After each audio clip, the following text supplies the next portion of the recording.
pues buenas noches. Vamos a comenzar la escuela bíblica. Sabéis que el título es Fundamentos básicos para la vida de un buen cristiano. Lo que nos marca, o sea, las bases, la estructura donde tenemos que fundamentar nuestra vida cristiana. Y estamos en la lección 11, que habla de la persona y de la obra del Espíritu Santo. Voy a hacer un corto resumen de lo que hemos estudiado hasta ahora. Decíamos que el Espíritu Santo no es una vaga influencia, ni tampoco es una idea mística. El Espíritu Santo es una persona con características y funciones diferentes a las otras dos personas de la Trinidad.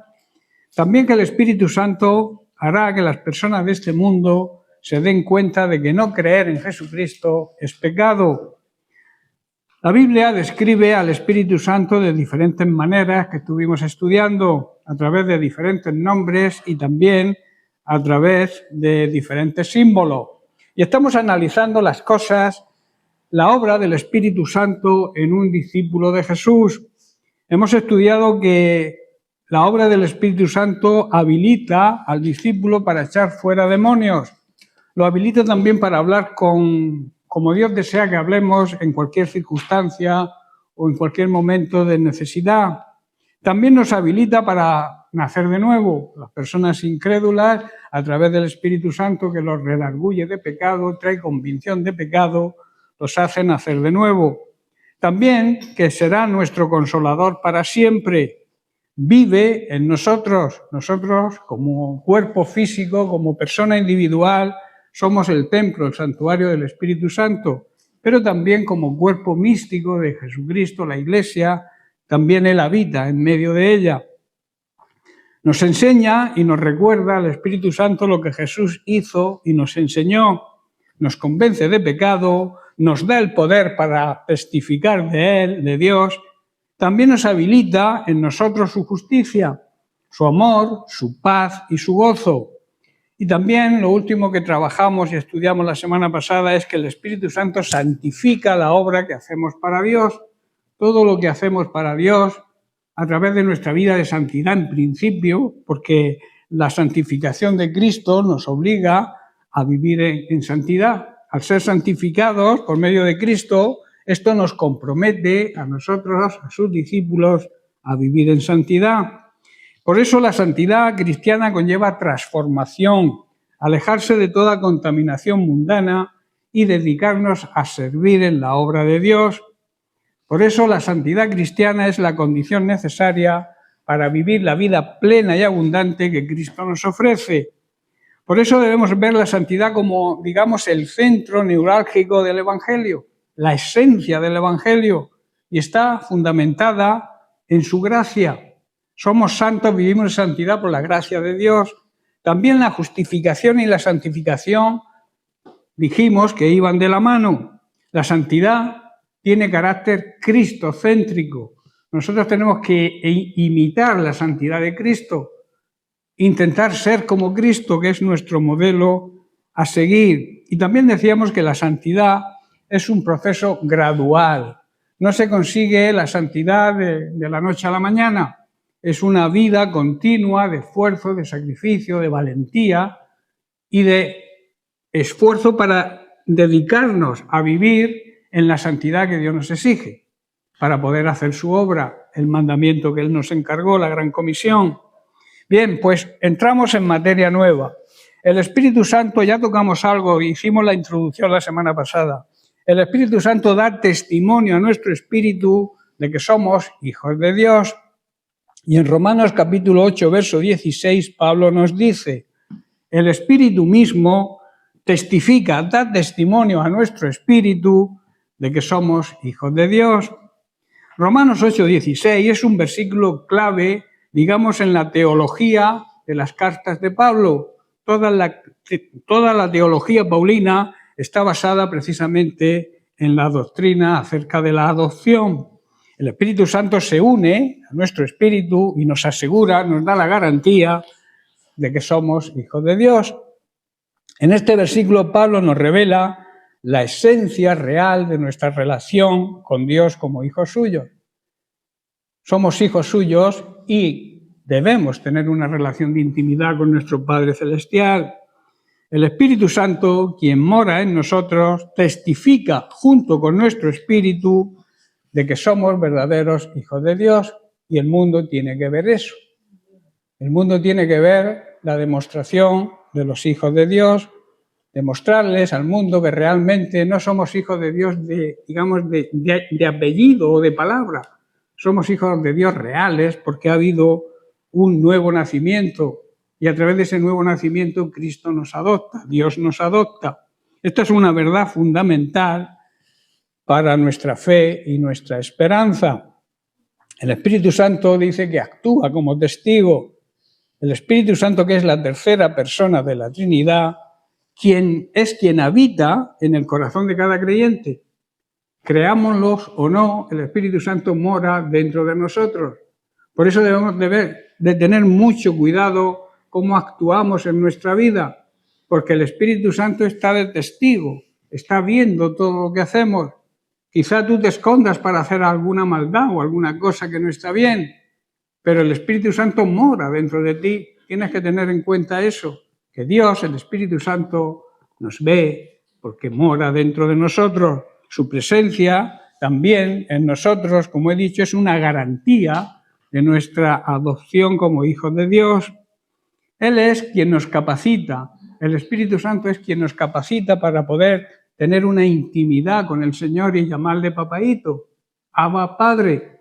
¿Entendéis? Si no fuera por la capacitación del Espíritu Santo, no podríamos tener esa relación de intimidad con el Señor. Por eso en el versículo anterior de Romanos 8, versículo 15, Pablo dice: pues no habéis recibido el espíritu de esclavitud para estar otra vez en temor, sino que habéis recibido el espíritu de adopción, por el cual clamamos Abba Padre.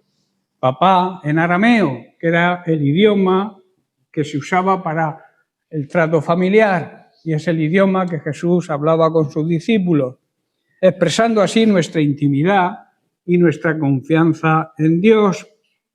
El Espíritu Santo no solamente testifica que somos hijos de Dios, sino que también nos guía y nos capacita para vivir como tales. ¿Entendéis? Él da testimonio de que somos hijos de Dios, pero al mismo tiempo nos da las herramientas, las armas, nos capacita para poder comportarnos como verdaderos hijos de Dios. Por eso tenemos que seguir siempre la guía del Espíritu Santo, porque el Espíritu Santo nos da poder para vencer el pecado y seguir e imitar a Cristo.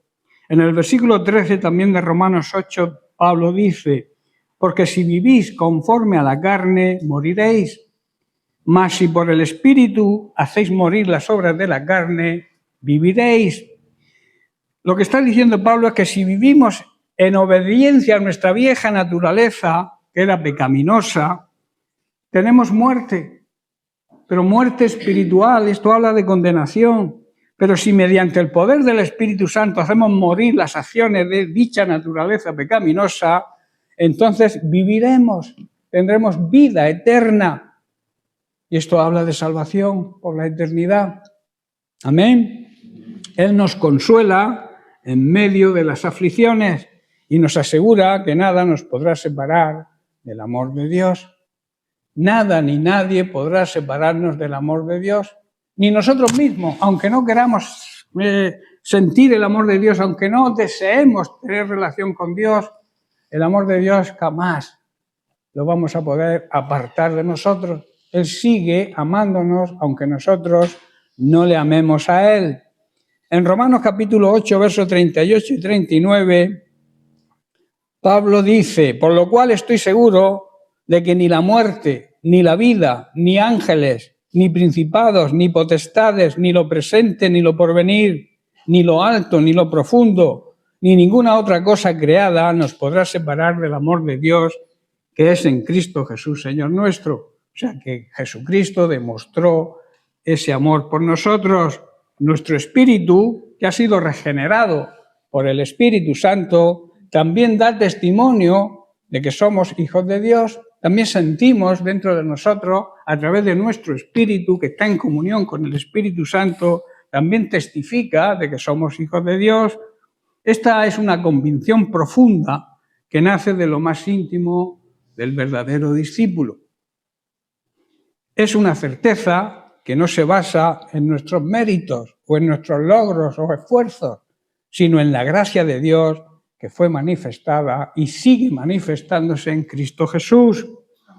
Esta convicción de ser hijos de Dios nos llena de gozo y de esperanza y nos impulsa a vivir de acuerdo a nuestra nueva identidad. Ya no podemos vivir como vivíamos antes. Tenemos una nueva identidad, somos nuevas personas regeneradas por el Espíritu Santo. Por eso la vida atrás quedó atrás. Lo pasado, pasado está. No podemos resucitar a esa naturaleza pecaminosa que hemos crucificado con Cristo, ¿verdad? Por eso Pablo dice que en Cristo somos nueva creación, nuevas criaturas. Y lo viejo quedó atrás. Si robaba, ya no robo. Si fornicaba, ya no fornico. Cualquier otro pecado que hacía yo no puedo hacerlo cuando somos nueva creación. No podemos vivir relacionados con el pecado porque entonces Dios no puede estar cerca de nosotros. Dios no puede relacionarse con el pecado, es 3 veces santo, porque santo es el Padre, santo es el Hijo y santo es el Espíritu Santo. Y no tiene relación con el pecado. Como suelo decir yo, cuanto más cerca estamos de Dios, más alejados estaremos del pecado. Y cuanto más cerca estemos del pecado, más alejados estaremos de Dios. ¿Qué debemos hacer cuando nos venga una tentación?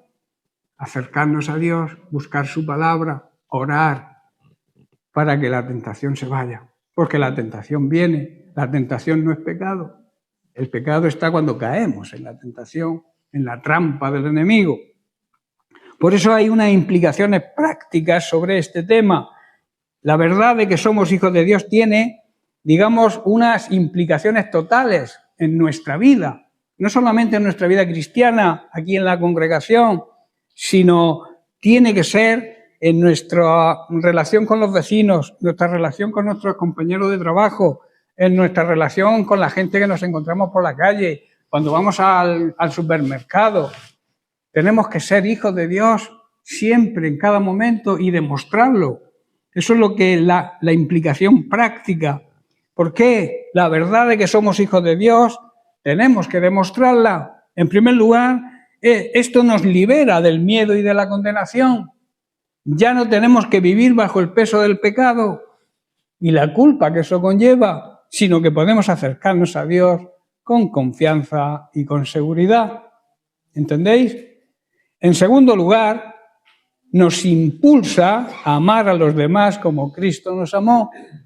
El amor es la marca que distingue a los verdaderos hijos de Dios.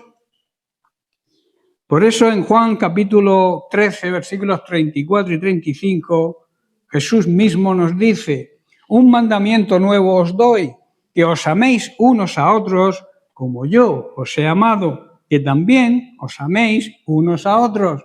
Y el verso 35, en esto conocerán todos que sois mis discípulos, si tuvierais amor los unos con los otros. Esta es la señal que nos distingue como verdaderos hijos de Dios, que la gente vea cómo nos amamos, que la gente vea la unidad que hay entre el pueblo de Dios. Si andamos en contiendas, en disputas, jamás vamos a demostrar que somos hijos de Dios. El amor que no tengamos unos a otros será la prueba evidente que demostrará al mundo que somos discípulos verdaderos de Cristo. Amén. Al amar a nuestros hermanos demostramos que realmente hemos nacido de Dios. Así lo afirma el apóstol Juan, su primera carta, capítulo 4, verso 7, donde dice: amados, amémonos unos a otros, porque el amor es de Dios. Todo aquel que ama es nacido de Dios, es hijo de Dios, quiere decir, y tiene relación con Dios, conoce a Dios. El que realmente ama es el que puede tener relación con Dios. Y en Romanos 8:28, en tercer lugar, nos da la esperanza en medio de las dificultades. Sabemos que Dios está con nosotros en todo momento y que todas las cosas obran y cooperan para nuestro bien. Pero aquí hay, digamos, una tendencia y una equivocación sobre la interpretación del siguiente versículo, Romanos 8:28, dice, y sabemos que a los que aman a Dios, todas las cosas les ayudan a bien. Y nos quedamos ahí. Pensamos que todo lo que nos pase es para nuestro bien, pero no está diciendo eso. Está diciendo, esto es a los que conforme a su propósito, al propósito de Dios son llamados.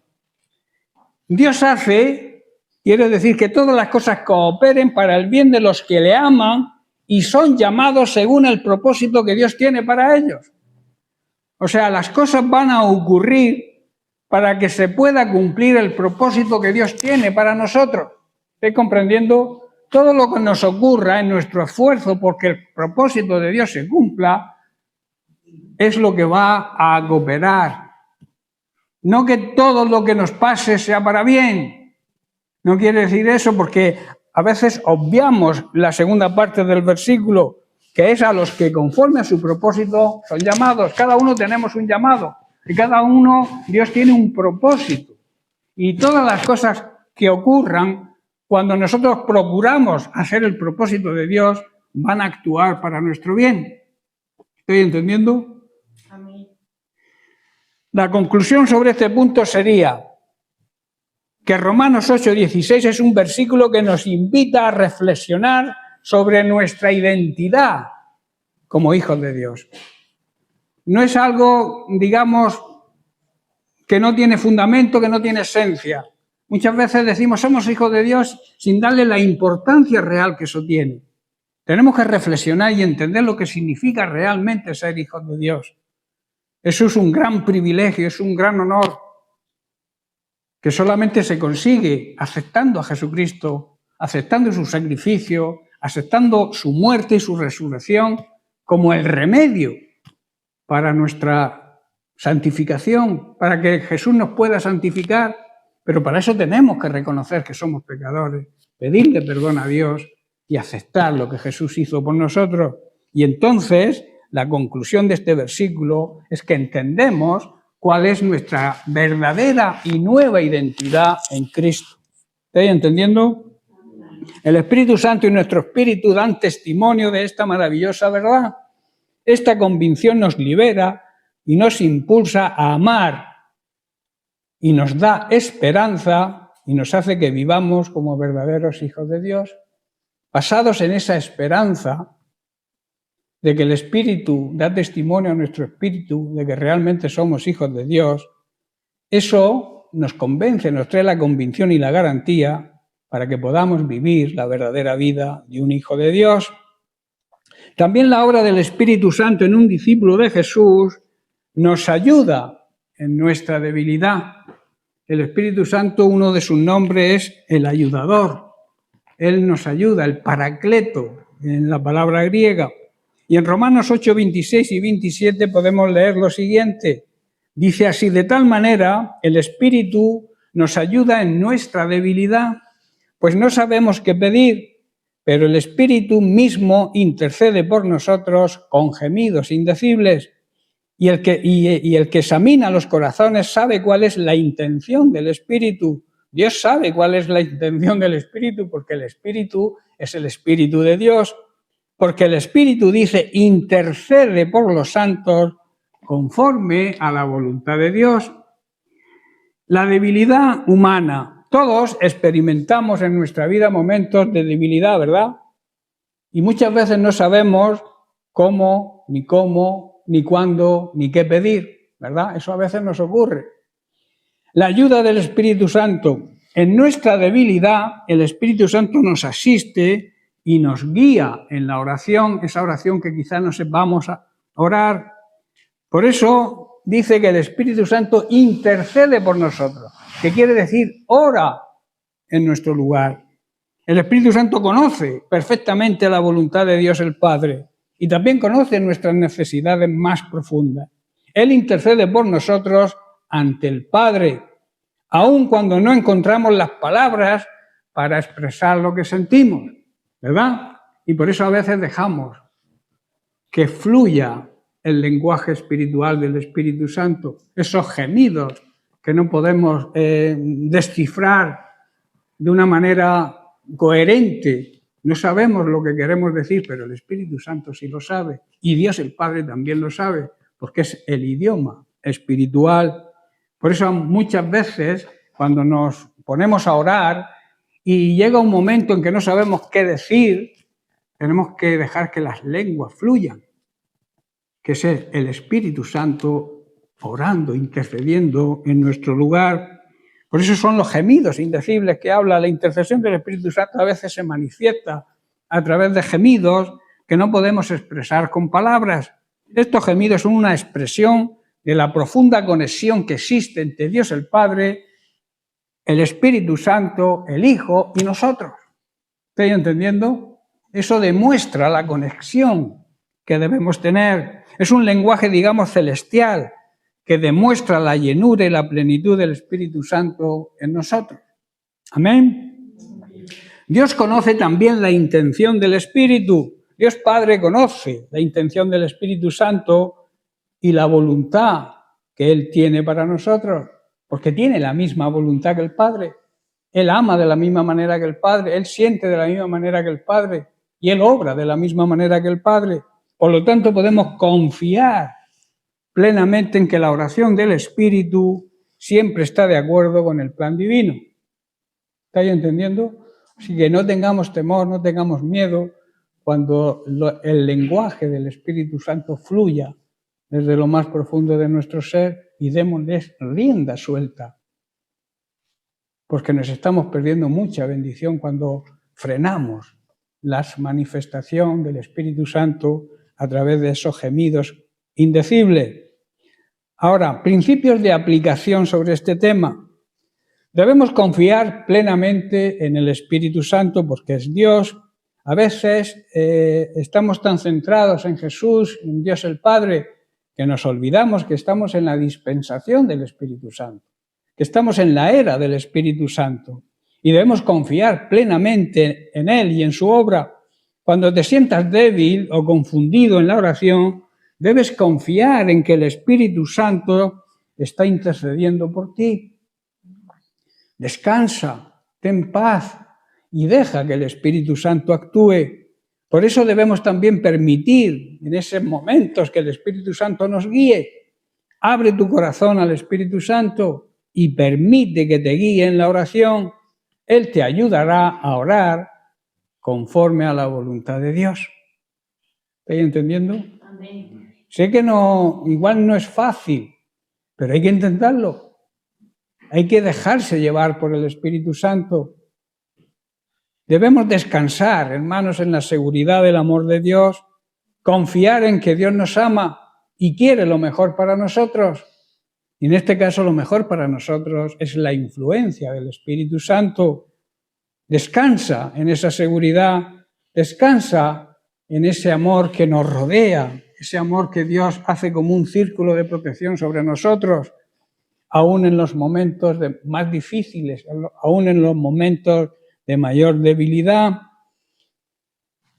Como enseñanza y conclusión de este tema, decir que en estos versículos del apóstol Pablo nos recuerda que no estamos solos en nuestra debilidad, que cuando te sientas débil creas y entiendas que no estás solo, que Dios a través del Espíritu Santo está contigo, que el Espíritu Santo mora dentro de ti, que está intercediendo por nosotros y guiándonos en la oración para que podamos confiar en su ayuda y descansar en la seguridad del amor eterno de Dios.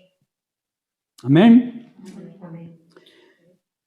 Siguiente punto. La obra del Espíritu Santo en un discípulo de Jesús lo habilita para que abunde en él la esperanza, para que vivamos con la esperanza de que Dios cumple siempre lo que promete.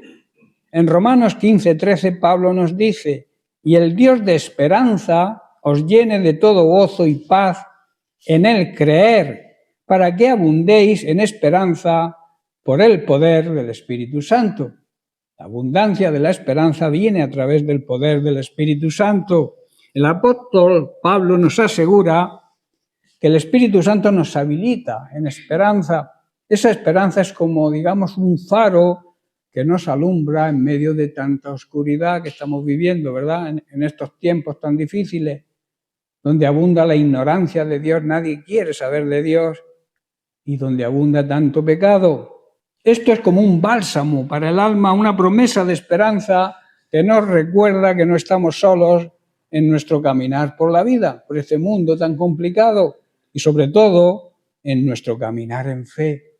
La fe es la clave del creyente y el Espíritu Santo nos confirma abundándonos en esperanza para que nuestra fe no decaiga, para que nuestra fe cada día crezca y no se venga abajo. Vamos a analizar las palabras de este versículo. En primer lugar, habla del Dios de la esperanza. La primera palabra de este versículo nos revela la esencia misma de nuestro Dios. Él es el Dios de la esperanza. No es un Dios de desesperación, de tristeza o de angustia, sino un Dios que se deleita, disfruta en darnos esperanza. Amén. También habla de gozo y paz en el creer. Esta esperanza no es una ilusión vana, sino una realidad que se basa en nuestra fe en Jesucristo. Al creer en Él, somos llenos del gozo y la paz, esa paz interior tan necesaria. Dos cualidades, digamos, del fruto del Espíritu Santo, ¿verdad? El gozo y la paz, que nos capacitan para enfrentar cualquier circunstancia. Luego habla de abundancia de esperanza. La esperanza que Dios nos da no es una gota en un desierto, es un manantial, es un río caudaloso que inunda todo nuestro ser. No es algo insignificante, es algo que nos sumerge en esa esperanza. Es una esperanza que abunda, que crece y se fortalece a medida que confiamos en Él. Porque recordar que la fe y la esperanza van unidas. Si tú tienes fe, si tu fe va creciendo, tu esperanza va creciendo también. Tu confianza en el Señor va creciendo también, porque sabemos que Dios promete y también cumple. Luego está el poder del Espíritu Santo, habla también este versículo. Esta esperanza no es algo que podemos generar por nosotros mismos. Nosotros no tenemos capacidad para generar esta esperanza, porque es un regalo de Dios.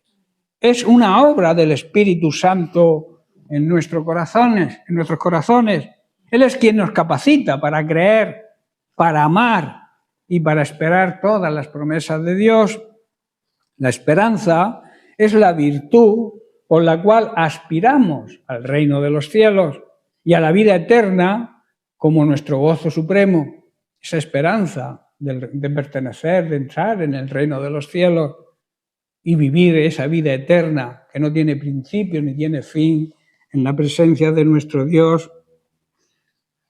Por eso debemos poner toda nuestra confianza en las promesas de Cristo y apoyándonos no en nuestra fuerza ni en nuestra capacidad, sino en la ayuda y en la gracia del Espíritu Santo. Este versículo es un recordatorio constante de que tenemos un Dios de esperanza, que nos ama y que desea lo mejor para nosotros, sus hijos, que nos promete y, como he dicho, cumple lo que promete. También este versículo nos enseña que podemos aferrarnos a la promesa de Dios, que podemos vivir en la abundancia de su esperanza. Sabéis que Cristo es la esperanza de todo cristiano, ¿verdad? Tenemos que abundar en esa esperanza, conocer cada vez más a Cristo mediante el estudio, la meditación, la oración, la relación con Dios, el escuchar los mensajes de la palabra de Dios. Así va a crecer nuestra esperanza en Cristo y podemos compartir esa esperanza también con todos aquellos que nos rodean. Podemos ser luz en medio de tanta tiniebla, este mundo que vive sin Dios y sin esperanza. Nosotros tenemos que demostrarles que en Dios hay esperanza, mediante nuestra vida cristiana de orden, de servicio a Dios, de santidad. Entonces ellos van a entender que Dios promete y Dios cumple, que no es algo, digamos, superficial, que Dios es real, que es auténtico y que cambia las vidas de las personas cuando están dispuestas a cambiar. El Espíritu Santo es un regalo que nos capacita para creer y esperar en el Señor y que nos ayuda a vivir en la abundancia de la esperanza que tenemos en Cristo y a compartirla con los demás. Por eso debemos reflexionar y meditar en nuestra vida cristiana y mirar y abrir nuestro corazón a Dios para que Él nos lo llene de ese gozo, de esa paz, de esa esperanza que tenemos en Él, de esa esperanza de una vida abundante y plena aquí en la tierra, y luego la plenitud, porque la vida abundante y plena aquí es un anticipo de la vida eterna, y luego la plenitud de la vida eterna en la presencia. Eso solamente lo podremos experimentar confiando en el poder del Espíritu Santo, que nos lo va a revelar. Amén. El siguiente punto es que el Espíritu Santo reparte los dones como Él quiere. En 1 Corintios capítulo 12, vamos a trabajar en este capítulo, versículos 4 al 11 nos dice: ahora bien, hay diversidad de dones, pero el Espíritu es el mismo. Y hay diversidad de ministerios, pero el Señor es el mismo. Y hay diversidad de operaciones, pero Dios que hace todas las cosas en todos es el mismo.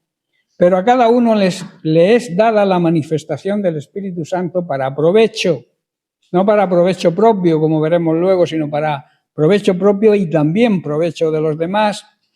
Verso 8, porque a este es dada por el Espíritu palabra de sabiduría, a otro palabra de ciencia, según el mismo Espíritu, a otro fe por el mismo Espíritu, y a otro dones de sanidades por el mismo Espíritu, a otro el hacer milagros, a otro profecía, a otro discernimiento de espíritu, a otro diversos géneros de lenguas, y a otro interpretación de las lenguas. Versículo 11, clave. Pero todas estas cosas las hace uno y el mismo Espíritu, repartiendo a cada uno en particular como Él quiere. Por eso no podemos pretender tener todos los dones del Espíritu Santo. Sería bueno tenerlos todos, ¿verdad? Pero Dios reparte, el Espíritu Santo reparte como Él quiere. Tú no puedes pretender imitar el don de otra persona, el don que el Espíritu Santo le ha dado a otra persona y no ejercer el tuyo. La realidad es que cuando no hacemos lo que Dios nos marca que hagamos según el Espíritu Santo, estamos, digamos, no avanzando en nuestra vida cristiana, porque no estamos haciendo lo que Dios quiere que hagamos. Si Dios te ha dado un don, tienes que ejercer ese don. Si te ha dado varios, estupendo, ejércelos todos. Pero busca en la intimidad con Dios cuál es el don que el Espíritu Santo te ha concedido. El Espíritu Santo, por tanto, es el dador de los dones.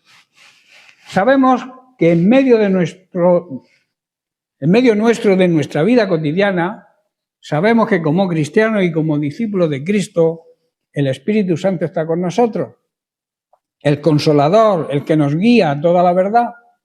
Él mora en nosotros de forma, como he dicho al principio, individual y también de forma colectiva como iglesia. Y precisamente es el Espíritu Santo quien reparte los dones espirituales. Esas herramientas, los dones espirituales son herramientas poderosas que nos capacitan para servir a Dios y para la edificación de su iglesia, para que su iglesia vaya creciendo, vaya aumentando en calidad y en número. Para eso son necesarios los dones del Espíritu Santo. Si tú tienes dones y no los ejecutas, estás frenando el avance de la iglesia. Por eso tenemos que analizar cada uno qué don tenemos, qué don nos ha concedido, porque el Espíritu Santo reparte y no deja a nadie sin ninguno. Todos tenemos algún don. Lo que pasa es que algunos, por no comprometerse, no quieren saberlo. Tenemos que buscar la presencia del Espíritu Santo y que nos muestre cuál es nuestro don. Eso se sabe, eso se siente en el Espíritu. El don del Espíritu Santo se siente en nuestro espíritu porque el Espíritu Santo se lo comunica a nuestro espíritu. Pero a veces no queremos oírlo por lo que he dicho, a veces no queremos compromiso. No queremos priorizar el reino de Dios por encima de cualquier otra cosa. Priorizamos nuestras necesidades o nuestros deseos por delante de Dios y eso es idolatría. También a veces nos ponemos nosotros delante de Dios, nosotros mismos, y eso es egolatría, el yo por delante de Dios. Y eso tampoco puede habitar dentro del pueblo de Dios. la necesidad de los dones. Primera de Corintios 12:7, la palabra de Dios por medio de Pablo nos dice: pero a cada uno se le da la manifestación del Espíritu para el bien común. O sea que si tú no ejerces tu don, estás negándole el bien al resto de la congregación. ¿Estás comprendiendo? Porque los dones son para el bien común, para la comunidad, para todos. A cada uno de nosotros se nos da un don espiritual para que nos ayudemos mutuamente. Tu don me ayuda a mí y el mío te ayuda a ti. Si yo me guardo el mío, tú te guardas el tuyo, ¿qué hacemos? No hacemos lo que Dios quiere que hagamos, por supuesto. Es una gran bendición, hermanos, saber que Dios no nos deja desamparados y que Él nos equipa, nos prepara, nos capacita con todo lo necesario para cumplir nuestro llamado, para cumplir nuestra misión, el encargo de la gran comisión. Tenemos que ayudarnos mutuamente con nuestros dones para poder ejercitarlo. Los dones espirituales no son un lujo, no son tampoco un adorno, sino una gran necesidad. Son como las herramientas en manos de un carpintero, de un albañil o de cualquier otro oficio. Sin herramientas no se puede construir nada, ¿verdad? Tú dile a un carpintero, por mucho que sepa, que construya algo sin herramientas. O a un fontanero. Llegas a casa a arreglar el grifo y está roto. Sabes que está roto, pero si no tienes herramientas no lo puedes arreglar. Pues lo mismo pasa. Los dones son herramientas que Dios nos da a través del Espíritu Santo para que podamos llevar a cabo nuestra misión, nuestro encargo y el propósito de Dios para nuestra vida. Los dones del Espíritu Santo, sin ellos no podemos llevar a cabo nuestro ministerio y por tanto no podemos dar fruto en el reino de Dios. Hablemos de la diversidad de dones. Hay una gran variedad de dones. La Biblia enseña y nos habla de dones de sabiduría, de conocimiento, de fe, de sanidad, de milagros, de profecía, de discernimiento, de lengua, de interpretación, como hemos leído. Aunque pareciera esta diversidad un problema, no es así, no es un problema, sino una gran riqueza.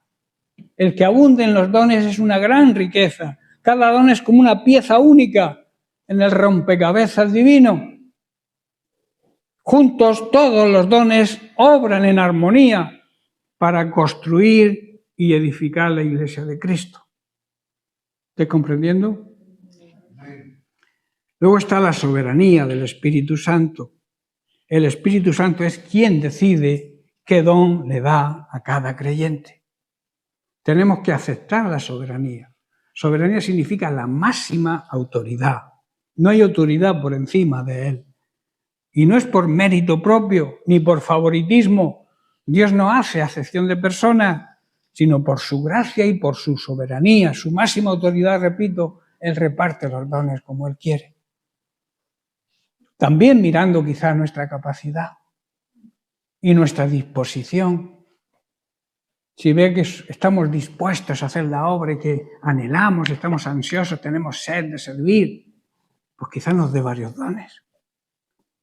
¿Estás comprendiendo? La soberanía de Dios, hermanos, es un concepto teológico fundamental que afirma que Dios es el gobernante supremo y absoluto sobre todo el universo.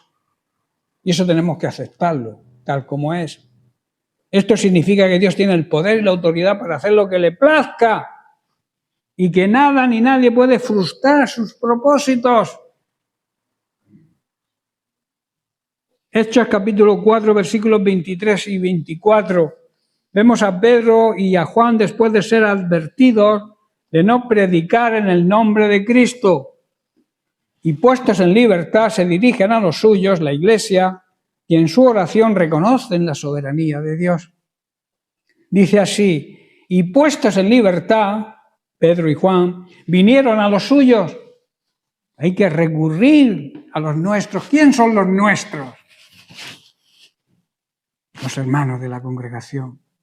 Recurrir a ellos cuando tengamos un problema, a los pastores, a nuestros padres espirituales, para que nos ayuden, para que nos ayudemos mutuamente. Ellos hicieron así, salieron de la cárcel y se fueron a los suyos, a la iglesia. Dice, y puesto en libertad vinieron a los suyos y contaron todo lo que los principales sacerdotes y los ancianos les habían dicho.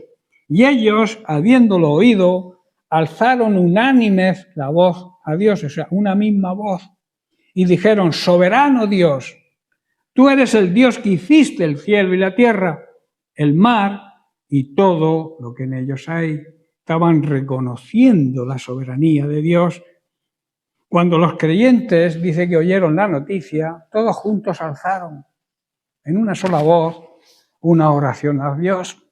En esa oración, como hemos visto, reconocieron que Dios es soberano, que Dios tiene la máxima autoridad. Por tanto, ¿qué significa la soberanía de Dios? La soberanía de Dios significa que Dios es el creador, sustentador y gobernador de todo el universo. Él tiene el control absoluto de todas las cosas y nada puede suceder fuera de su voluntad. Esto no significa que Dios sea un dictador caprichoso, sino que su soberanía se ejerce de acuerdo con su carácter justo y amoroso. O sea, basado en su carácter, en el amor y en la misericordia. Él ejerce su soberanía por amor y por misericordia a nosotros. Por eso hay unas implicaciones en la soberanía de Dios. La doctrina de la soberanía de Dios tiene muchas implicaciones importantes para nuestra vida. En primer lugar, nos enseña que podemos confiar en Dios en todo tipo de circunstancias. Él está en control de todo y podemos estar seguros de que Él obrará todas las cosas para nuestro bien. En segundo lugar, la soberanía de Dios nos marca el principio de la humildad. Reconocemos que no somos nosotros quienes tenemos el control de nuestra vida, sino que dependemos completamente de Dios. Y en tercer lugar, la soberanía de Dios nos da esperanza porque sabemos que Dios está trabajando en el mundo para llevar a cabo sus propósitos y podemos tener la seguridad de que al final su reino prevalecerá. Y aquí quiero hablar del concepto del libre albedrío. El libre albedrío, la soberanía de Dios, no implica que tú no puedas hacer lo que tú quieras, porque Dios ha decidido en su soberanía darte el poder a ti de decidir sobre tu vida. ¿Estáis entendiendo? Dios no es menos soberano por dejarte a ti decidir tu futuro, pero te advierte de las consecuencias que tiene cuando hacemos las cosas en desorden, cuando no andamos de acuerdo a la palabra de Dios y cómo nos pasa o nos sucede si las hacemos de acuerdo a la palabra de Dios.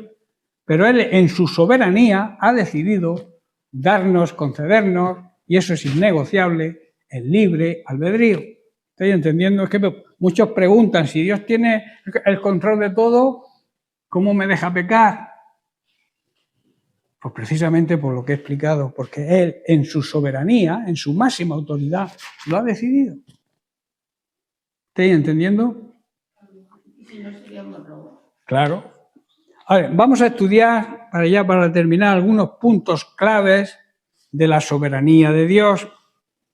La soberanía de Dios, que es la misma que la soberanía del Espíritu Santo, ¿verdad?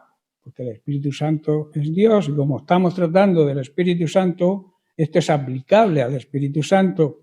La omnipotencia. Dios tiene todo el poder y puede hacer cualquier cosa que esté de acuerdo con su naturaleza y su voluntad. Es omnisciente. Dios conoce todas las cosas pasadas, presentes y futuras.